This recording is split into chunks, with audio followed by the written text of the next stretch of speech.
अस्सलामुअलैकुम। Before we starting पहले मैं इसको रन कर देता हूँ क्योंकि ये काफ़ी टाइम लगाने वाला है। तो हम स्टार्ट ये करते हैं कि search about A artificial intelligence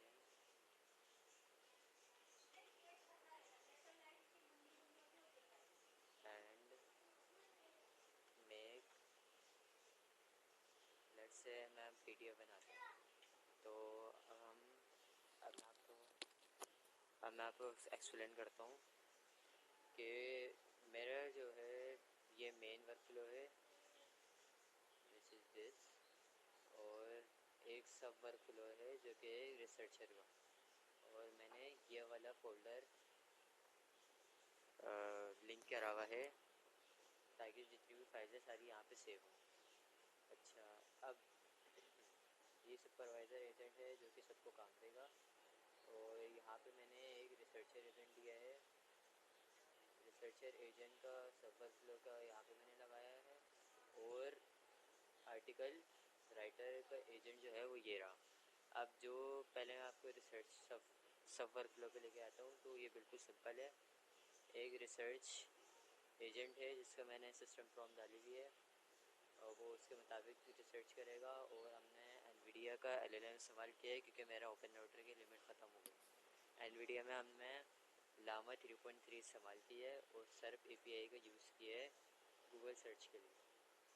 और सेम यहाँ पे भी मैंने लामा 3.3 का एलएलएम इस्तेमाल किया है एनवीडिया एपीआई का, और आर्टिकल में भी सेम ही एलएलएम इस्तेमाल किया है।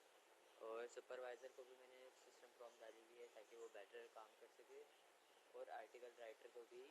और ये आर्टिकल राइटर एमडी फॉर्मेट में, मार्क डाउन फॉर्मेट में वो मुझे आउटपुट ला के देगा।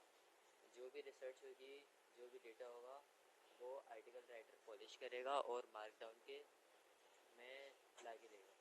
अब हमने एडिट फील्ड लगाई है ताकि हम आउटपुट को टैग्स के अंदर, आउटपुट के जितने भी है वो के टैग्स के वेरिएबल में स्ट्रिंग के तौर पे जाए। और हमने यहाँ पे ये लगाया है मार्कडाउन, ताकि वो मार्कडाउन को HTML में कन्वर्ट करे, और हाथ ही हाथ एक गूगल ड्राइव में ये मेरे फोल्डर की आईडी दी है जो कि ये रही। और इस फोल्डर में एक फ़ाइल बना दे जिसका हमने मैंने ऐसे लिख दिया फाइल कंटेंट। यहाँ पे आप डेमो भी लिख दो या टेस्ट, ताकि वो फाइल यहाँ पे क्रिएट हो जाए। फिर उसके बाद यहाँ पे मैंने, अगर मैं आपको जूम करके दिखाऊँ तो यहाँ पे मैंने HTML जो भी डेटा आया था ना HTML का, जो कि आउटपुट में आया था, हमने उस HTML की फ़ाइल बना ली। और ये HTML की हमने फ़ाइल बना ली। अब इस HTML को हमने बेहतर किया और प्योर HTML में कन्वर्ट किया। अब जो हमने फ़ाइल को क्रिएट करा और जो HTML की फ़ाइल है, इन दोनों को मर्ज किया, और इसके जो आईडी थी वो मैंने यहाँ पे पेस्ट करी कि ये जो फाइल की क्रिएट की आईडी है वो ये रही, और इसका जितना भी डेटा है वो सारा अपडेट हो जाएगा। अब जितना भी है ना वो सब फाइल्स को अपडेट कर देगा, और इसके बाद हमने अपडेट कर देगा, और हमने ये देखना है वो docx फाइल बना लेगा। अब हमें ये देखना है कि यूज़र ने हमसे क्या रिक्वेस्ट की है, तो इसके ज़रिए हमारा इसकी जो कोड है ये सर्च करेगा चैट इनपुट को कि यूज़र हमसे क्या चाह रहा है, docx फाइल या PDF। तो अगर से तो वो PDF है, जैसे मैंने PDF करा था, तो उसके ऊपर हमने एफएक्स लगाया। अगर वो PDF है तो वो यहाँ पे आएगा, और उस जितने भी docx फाइल थे उसको कन्वर्ट करेगा PDF में, और फिर वो हमारी ड्राइव पे अपलोड कर देगा। और वो अपलोड करने के बाद वो इसका आउटपुट आ जाएगा, और आउटपुट में जो भी जैसे इनकी आईडी थी वो मैंने यहाँ पेस्ट कर दी ताकि आउटपुट अच्छा सा आए। और सिमिलरली अगर उसको सिर्फ docx चाहिए तो वो डायरेक्टली उसको मैं लिंक दे दूँगा, उसमें कन्वर्ट नहीं करूँगा और अपलोड नहीं करूँगा। अब देखिए ये जो है आउटपुट आ चुका है। तो अब मैंने देखा है, जैसे कि आपको पता है मैंने PDF के अंदर रखा था, तो अब उसने मुझे आईडी दे दी है आईडी दे दी है। तो अब हम इसको डायरेक्टली ओपन करेंगे और आपको दिखाता हूँ मैं उसने जो आउटपुट दिया वो। और